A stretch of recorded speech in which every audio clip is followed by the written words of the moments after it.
Anti defection law के provision को हमारे संविधान में ऐड किया गया था 52nd अमेंडमेंट एक्ट 1985 के ज़रिए। इसको डाला गया है संविधान के 10th शेड्यूल में। ये कहता है कि अगर किसी भी पॉलिटिकल पार्टी का कोई मेंबर अपना मेंबरशिप से वॉलेंटरली इस्तीफा दे देता है या फिर पार्टी के डायरेक्शन के अगेंस्ट जा कर के वोट करता है हमारे पार्लियामेंट में या फिर विधानसभा में, तो ये माना जाएगा कि उसने डिफेक्शन किया है। या फिर कोई मेंबर जिसको नॉमिनेट किया गया था वो नॉमिनेशन के 6 महीने के बाद कोई पॉलिटिकल पार्टी ज्वाइन करता है, तब उस पर ये लॉ लगेगा। अगर वो 6 महीने के पहले ज्वाइन करेगा तो उस पर नहीं लगेगा।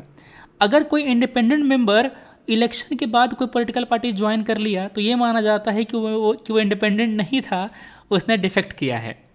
तो ये 4 प्रोविज़न है, 4 केसेस हैं जिस पर एंटी डिफेक्शन लॉ लगता है।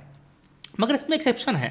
मान लो कि कोई पॉलिटिकल पार्टी है जिसके 90 मेंबर हमारे पार्लियामेंट में हैं, 90 में से अगर 60 के ऊपर कह दिया कि हम दूसरे में पार्टी में जाना चाहते हैं, तो उस केस में ये मर्जर माना जाएगा और इसमें एंटी डिफेक्शन एक्ट अप्लाई नहीं होगा।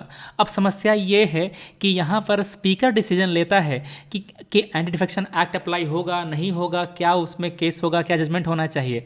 और चूंकि स्पीकर गवर्नमेंट के पक्ष में काम करता है, इसीलिए कई बार ये पार्शियली एक्ट करता है। अब इस एक्ट का सिग्निफिकेंस ये है कि एंटी डिफेक्शन एक्ट होने के कारण कई सारे डिफेक्शन प्रिवेंट होते हैं, सरकार की स्टेबिलिटी बढ़ती है, आयाराम गयाराम जैसे केस अवॉइड होते हैं, पैसे लेकर के एमपी को खरीद कर सरकार नहीं गिराई जाती। अब ये सब पहले होता था। मगर यहाँ पर रोल बहुत इंपॉर्टेंट है स्पीकर का।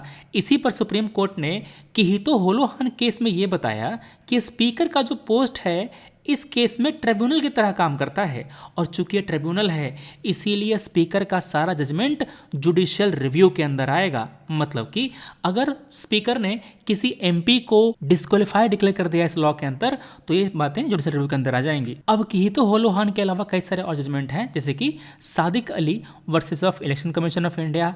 दूसरा जतिंदर सिंह राणा केस, इसमें सुप्रीम कोर्ट ने यह कहा कि ये स्पीकर को डिसाइड करना पड़ेगा तुरंत ही, वो डिस्क्वालिफिकेशन को डिले नहीं कर सकता। फॉर एग्जांपल, मान लो कि कांग्रेस का कोई एमपी शामिल हो जाता है बीजेपी में, तो करेगा क्या? स्पीकर इस पर डिसीजन ही नहीं लेता, क्योंकि स्पीकर तो बीजेपी का आदमी है। मैं एग्जांपल दे रहा हूँ ये वाला। तो ऐसे केस में सुप्रीम कोर्ट का जजमेंट आया था अरविंद सिंह राणा के केस में, और कहा था कि स्पीकर को जजमेंट तुरंत लेना पड़ेगा, वो उसको डिस्क्वालिफिकेशन है उसको इंडिफिनेंटली पोस्टपोन नहीं कर सकता। वैसा ही कहा गया मेघचंद्र सिंह केस में, जहां पर यह कहा गया कि स्पीकर को 3 महीने के भीतर डिसाइड करना पड़ेगा।